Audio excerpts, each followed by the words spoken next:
काय माहितीये ना तुमका? ओव्याची पानं असत कुंडीत ना मस्त असं छोटासा रोपटा लावलेले आणि त्याच्या आता ना एवढी सारी पानं येतात.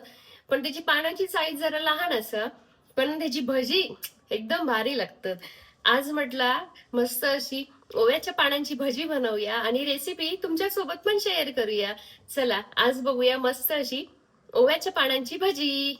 भजीसाठी मी 1 वाटी बेसनचं पीठ घेतलंय आणि एक छोटीशी वाटी तांदळाचं पीठ घेतलंय. चवीनुसार मीठ टाकतोय. ओवा टाकूया थोडस आपण ना ह्याच्यामध्ये जिरा पण टाकूया. जिरा पण छान लागतात आणि थोडीशी हळद टाकूया. आता बेसन मध्ये पाणी घालून थोडा बेसन भिजवून घेतलंय आणि थोडासा जाडसरच ठेवलंय. ओव्याची पानं मस्त अशी आता बेसन मध्ये बुडवून घेऊया.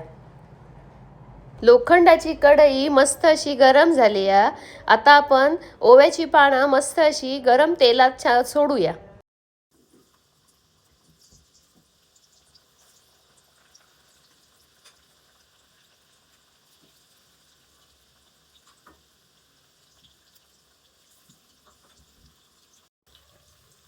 छान अशी भजी बघा फुगली आहेत.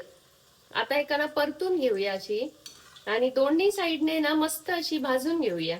बघा तर भजी मस्त अशी दोन्ही साईडने छान अशी भाजली गेली आहे. आता आपण ही भजी ना काढून घेऊया.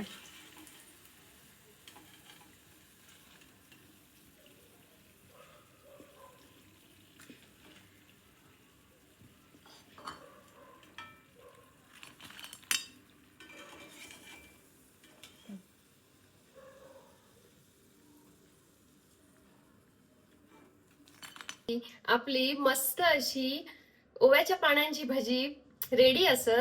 तुम्ही पण बघा आणि रेसिपी नक्की आवडली तर नक्की लाईक आणि फॉलो करा आणि तुम्ही पण करून बघा आणि मला कमेंट करून पण सांगा आपली भजी कशी झाली ती.